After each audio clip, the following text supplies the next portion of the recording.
Bienvenidos a la presentación de nuestro trabajo final de la carrera de grado de Ingeniería Electromecánica. El mismo se denota como Sistema de Automatización en Compuertas de Canales de Riego. Nos presentamos ante ustedes. Quien le habla, el señor Villafañe Carlos y el señor Balmaceda Emilio. De antemano, agradecemos al comité evaluativo y a los docentes involucrados.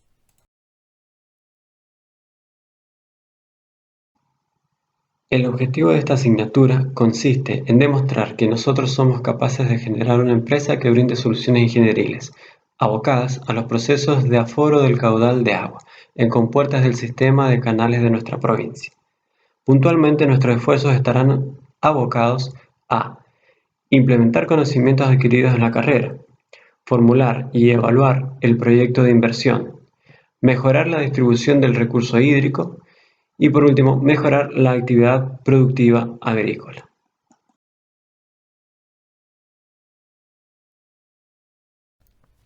Estudio del proyecto. La idea de este proyecto surge a raíz de hacer un estudio en la actual manera en que se realizan los procesos de aforamiento en nuestra provincia. Estudiando el sistema de riego constatamos lo siguiente. El aforamiento se hace de manera manual. Los caudales a entregar en cada compuerta dependen de la vigente Ley de Aguas número 4392. El sistema manual vigente es propenso a fallas humanas. Y por último, el presente sistema de aforo suele presentar ciertos juegos de intereses por las partes involucradas, dando lugar a hechos de corrupción y vandalismo. Para poder comprender por qué nuestro proyecto debe ser considerado por las autoridades provinciales, daremos un breve pantallazo de cómo se conforma la red de irrigación de nuestra provincia. En primera instancia, el recurso hídrico es limitado y es proveniente del deshielo de la nieve de la alta cordillera. Luego, el cauce del río San Juan es almacenado en 3 embalses hidráulicos al fin de contar con una reserva de 1.505 hectómetros cúbicos. En segundo lugar, el agua almacenada en los embalses sigue su curso hasta el dique nivelador José Ignacio La Rosa. Luego, por un canal matriz llega al repartidor San Emiliano, donde desde allí se distribuye a puntos estratégicos de la provincia por medio de 3 canales principales: el norte, el Ciudad y el Pocito. Al final de su recorrido, dicha agua se reparte en cada departamento haciendo uso de canales secundarios y terciarios. Por último, el agua es distribuida por cada ramal aplicándose un coeficiente diario multiplicado por las superficies empadronadas a regar. Esto nos deja en claro que debemos preservar y distribuir de manera eficiente el recurso hídrico en todos sus recorridos antes mencionados. A modo de ejemplo, se presenta una imagen ilustrativa del esquema de riego de nuestra provincia a fin de esclarecer lo antes mencionado. Véase en el esquema las distribuciones matriz, principal y por último distribución departamental. Para justificar nuestro proyecto tuvimos que llevar a cabo una serie de estudios a fin de poder determinar en primera instancia la factibilidad del mismo. El primer análisis nos demuestra que, en nuestra provincia, del volumen total de agua designada para riego, solamente el 50% realmente se aprovecha, dejando así un valor de desperdicio de agua equivalente a 622,3 hectómetros cúbicos. Esta conclusión surge como análisis del trabajo desarrollado por el director del Instituto del Agua de la provincia de San Juan, el señor ingeniero Luis Fernández Jiménez, donde la principal causa de este desperdicio desmedido se debe a la vigente Ley de Agua número 4392. Como se mencionó anteriormente, existe un desperdicio importante de agua para riego. Si ahora hacemos el siguiente análisis, donde ese volumen de agua es recuperado y aprovechado para cultivar tomate para industria, demostraremos que la provincia se verá beneficiada económicamente. A través de datos oficiales obtenidos por el personal competente, pudimos concluir que dicho volumen de agua permitiría regar un total de 95.738 hectáreas mediante riego por goteo. Luego, asumiendo un rendimiento intermedio, se producirían 5.744.307 toneladas de tomates para industria, los cuales se cotizan en el mercado a un valor de 3.993 pesos por tonelada, incluyendo IVA, generando así una suma total de dinero equivalente a los 23.000 millones de pesos por temporada. ¿Cuál es el impacto económico de la recuperación del recurso hídrico sobre los productores que riegan a través de bomba? Veamos la primera tabla. Se tomó una muestra del costo de energía anual de productores que riegan por bombeo en el departamento Pocito. Con esto se llegó a un valor promedio del costo por hectárea por año de energía. En contraposición se comparó con el canon de riego de la red de canales de Pocito. Tenemos red de canales 1.000 pesos por hectárea por año y riego por bombeo 14.813 pesos por hectárea por año. En la tabla siguiente observamos el ahorro anual por superficie regada que beneficiaría a los productores. Como vemos, el ahorro es considerable si los productores regaran con agua de la red. Otro análisis que vale mencionar: si el agua a recuperar, los 622,3 hectómetros cúbicos, se utilizaran para regar las 30.000 hectáreas que en la actualidad se riegan por bombeo en San Juan, el sector productivo se ahorraría en costos de energía un total de 414.395.149 pesos. Como conclusión, optimizar la distribución y el aprovechamiento del recurso hídrico, un recurso escaso como es el agua, trae beneficios económicos directos en la actividad agrícola.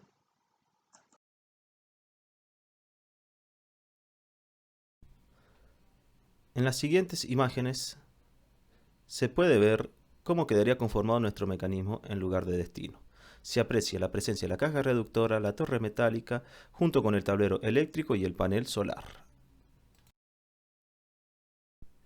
Nuestro proyecto estará conformado por el diseño y fabricación de las siguientes partes: compuerta de acero inoxidable, guías de acero inoxidable, estructura metálica portapanel, caja reductora. Y, por último, dos unidades electrónicas necesarias para completar la automatización. Una es la unidad mando receptora y la otra unidad mando emisora.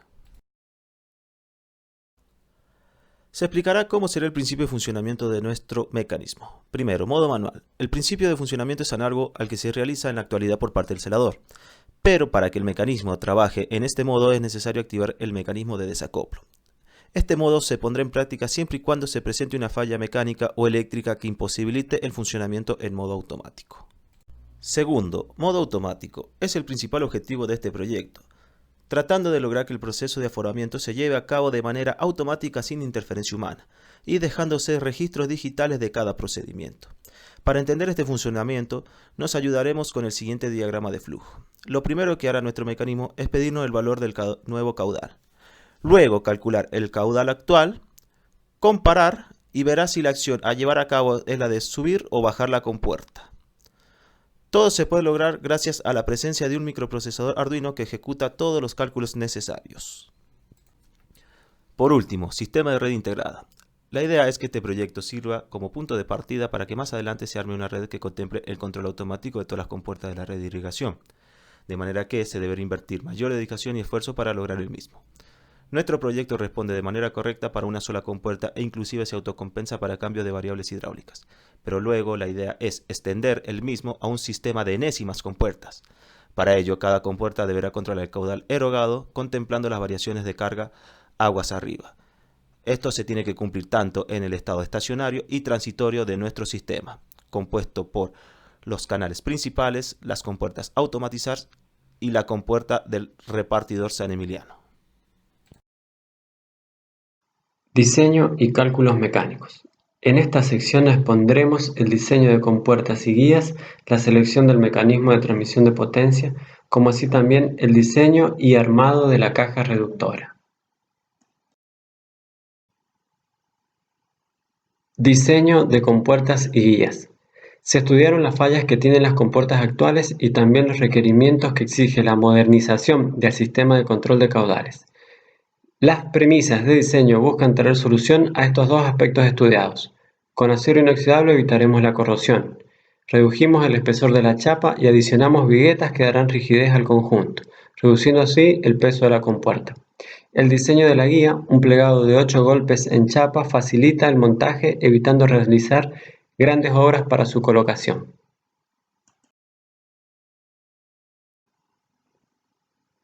En cuanto al empuje hidrostático, el proyectista debe calcular las fuerzas debidas a la presión hidrostática ejercida por los fluidos con el fin de diseñar satisfactoriamente las estructuras que contienen dichos fluidos.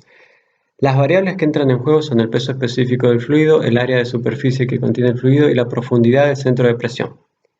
Ahora bien, la presión hidrostática aumenta conforme aumenta la profundidad.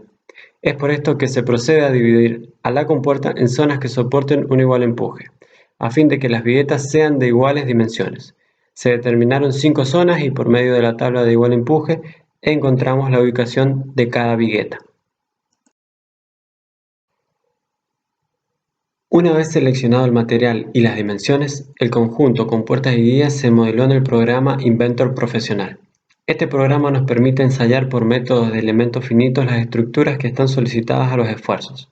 Se aplicó el empuje calculado distribuido en cada zona de igual empuje, dando como resultado, según vemos en el coeficiente de seguridad, que al ser mayor a 2, el diseño es apto y no presentará deformaciones plásticas.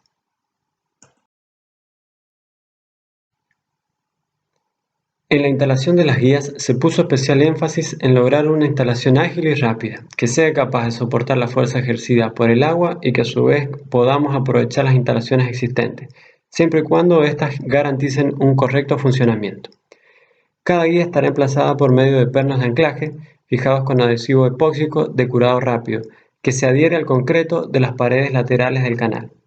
Luego, se modeló y ensayó el conjunto instalado, dando como resultado un diseño apto.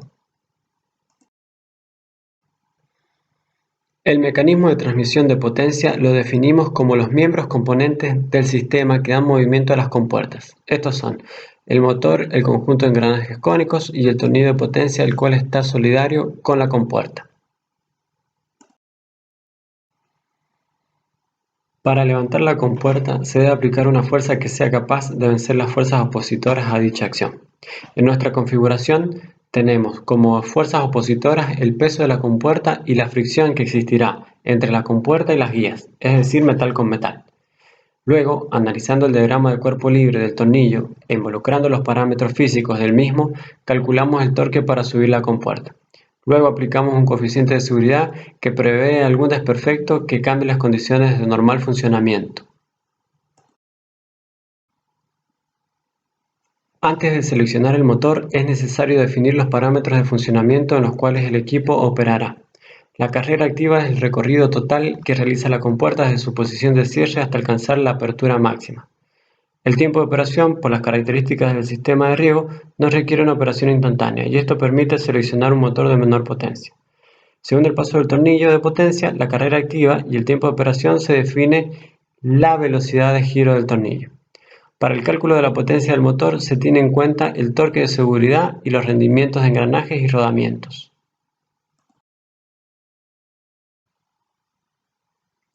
Definidos los parámetros de funcionamiento de operación, seleccionamos el motor teniendo en cuenta las siguientes premisas: fabricación nacional, torque y potencia necesaria, velocidad de giro, robustez y costo. El motor seleccionado es el modelo MR20A024060 de la marca Ignis, el cual se ajusta a los requerimientos del proyecto. Y si bien tiene mayor velocidad de giro a la fijada, esto es corregible en la etapa de transmisión de los engranajes cónicos, por lo que no presenta inconveniente.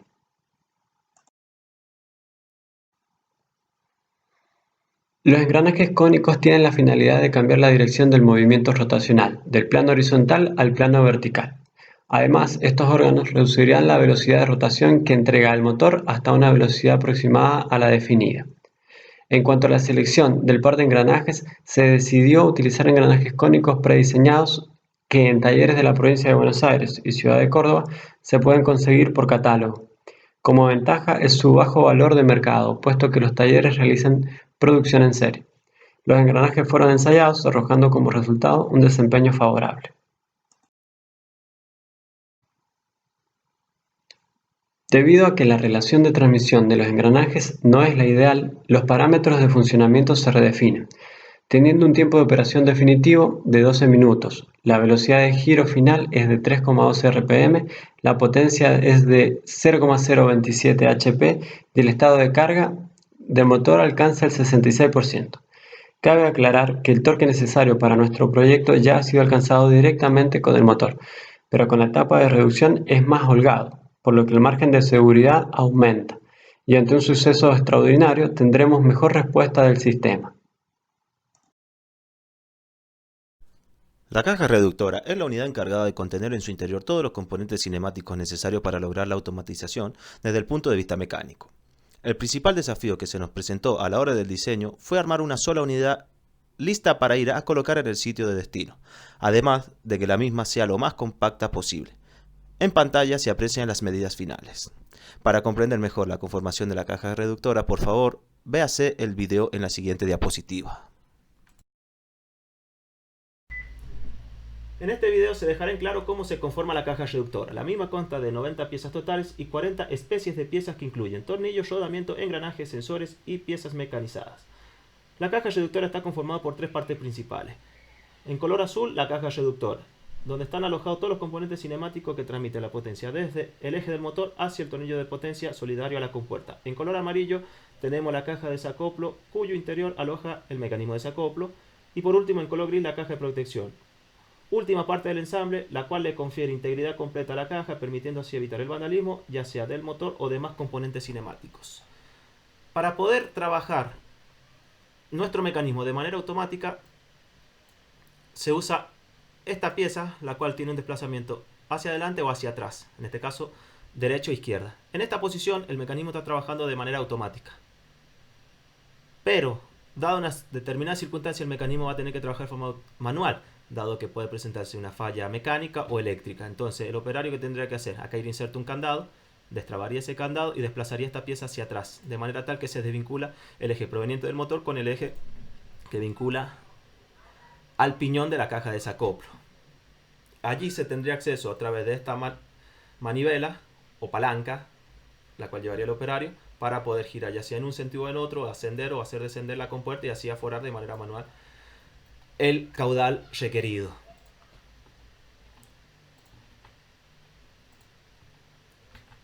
Una imagen más detalle es esta pieza, la cual tiene consigo solidario este rodamiento y en el interior de esta la pieza de desacoplo. Esa pieza de desacoplo tiene un mecanizado de forma cuadrada, de manera tal que encastre este eje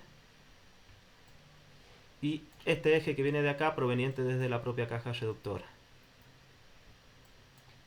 Allí estaría trabajando en forma automática y ahí en forma manual.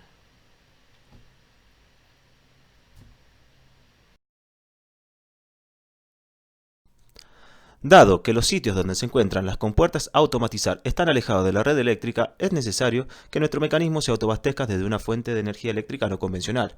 Por ello, todos los componentes eléctricos y electrónicos deberán trabajar con corriente eléctrica continua. En primer lugar, se elige un panel solar modelo KS110T-24B, el cual generará una potencia de 110 vatios con una tensión de generación de 24 voltios. Como se puede apreciar en la tabla de cálculo del módulo fotovoltaico, la mayor potencia instalada en nuestro mecanismo se debe al motor de corriente continua empleado. Por ello, emplearemos un panel de doble de potencia de lo requerido a fin de cubrir todas las demandas eléctricas. En segundo lugar, debemos dejar en claro que, dadas las condiciones climáticas de nuestra provincia, donde tenemos una temperatura media de 40 grados centígrados en verano, es necesario que nuestro tablero eléctrico presente un sistema de evacuación de calor, a fin de evitar el daño y deterioro de los componentes electrónicos por altas temperaturas. Por ello, haremos uso de un conjunto de ventiladores de PC a fin de replicar su sistema de refrigeración. Por último, nosotros fabricaremos la torre metálica y base portapanel solar, cuyo diseño debe garantizar la mínima posibilidad de vandalismo. Para lograr la correcta automatización desde el punto de vista eléctrico de nuestro mecanismo, es necesario contar con dos unidades. La primera de ellas se designa como unidad mando emisora y está conformada por un total de 3 componentes electrónicos interconectados entre sí a fin de lograr el correcto funcionamiento. El objetivo de esta unidad es la de servir como punto de conexión desde sala de control con el mecanismo instalado in situ. La segunda unidad se denomina unidad mando receptora. Está conformada por un total de 14 componentes electrónicos, interconectados entre sí a fin de lograr el correcto funcionamiento. El objetivo de esta unidad es la de servir como punto de conexión desde el mecanismo instalado in situ y la sala de control. Además, esta unidad es el alma del mecanismo de automatización desde el punto de vista eléctrico, dado que en ella se encuentra el microprocesador Arduino encargado de hacer todos los cálculos necesarios para el aforo correcto. También cabe destacar que esta unidad cuenta con un propio banco de baterías para hacer frente a falla o falta del panel solar al menos durante 16 horas, de manera que el seguimiento en tiempo real siga siempre presente y no se pierdan los estados actuales de la compuerta. Además, nuestro mecanismo será capaz de generar una serie de errores con el formato EXX, Los mismos llegarán a sala de control y a los celulares declarados en el código de la unidad mando receptora. Luego el operario en sala de control verificará en una tabla el error recibido y podrá ver cuál es la posible falla. La programación lógica de los Arduino se divide en dos partes: el código de la unidad mando emisor, que consta de casi 200 líneas de programación, y por otro lado el código de la unidad mando receptora, que consta de casi 450 líneas de programación. La vía de comunicación y transferencia de datos se hará a través del Sistema Global para Comunicaciones Móviles, GSM, utilizando el Servicio de Mensaje Simple, CMS, a fin de lograr la correcta comunicación entre ambas unidades. Para armar la correcta programación lógica Arduino del mecanismo, es necesario conocer las variables y ecuaciones hidráulicas que están puestas en juego en los procesos de aforo. En primera instancia, las ecuaciones empleadas siempre serán válidas cuando en el proceso de aforo el nivel del pelo libre del agua del canal siempre esté por encima del nivel inferior de la compuerta. Para calcular la velocidad media se utiliza la expresión en pantalla. Además, es necesario definir un coeficiente de gasto o contracción que para nuestro caso adopta el valor de 0.65. Aclarados los anteriores conceptos, se calcula el caudal erogado por una compuerta plana vertical con la expresión en pantalla. Con dicha ecuación se confeccionó una tabla de aforamiento, la cual nos fue útil para corroborar el correcto funcionamiento de nuestro prototipo de trabajo final.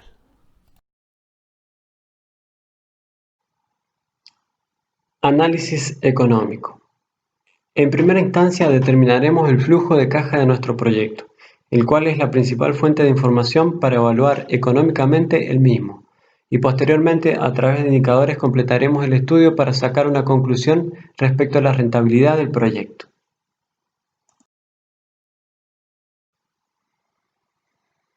El estudio económico contemplará las dos fases del proyecto: la construcción e instalación y el mantenimiento del sistema. El plazo de la construcción se estima en 1 año y 12 días, incluyendo contratiempos imprevistos. Luego de este periodo comenzará la fase de mantenimiento.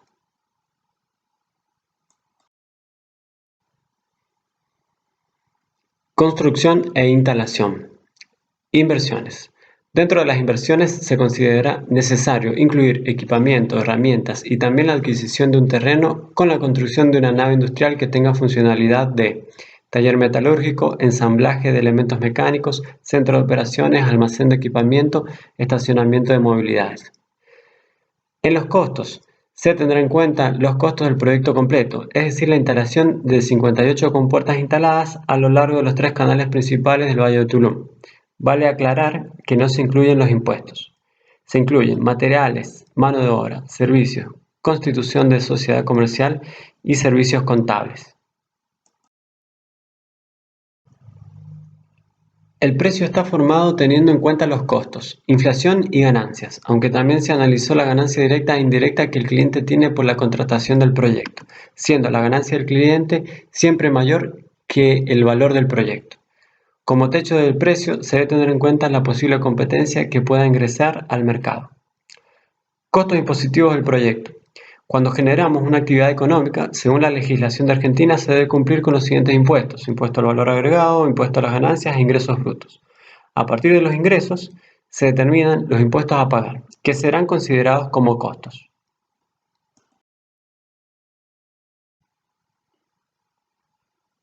En el análisis del mantenimiento se considera: no se cree necesario realizar una reinversión, debido a que el proyecto recién llevará 1 año de vida. Este análisis estima los costos por el servicio de mantenimiento de las 58 compuertas a lo largo de 1 año. No incluye materiales, ya que estos estarán a cargo del cliente. El precio fijado, como así también los costos impositivos, fueron tratados de la misma manera que en el análisis de construcción e instalación.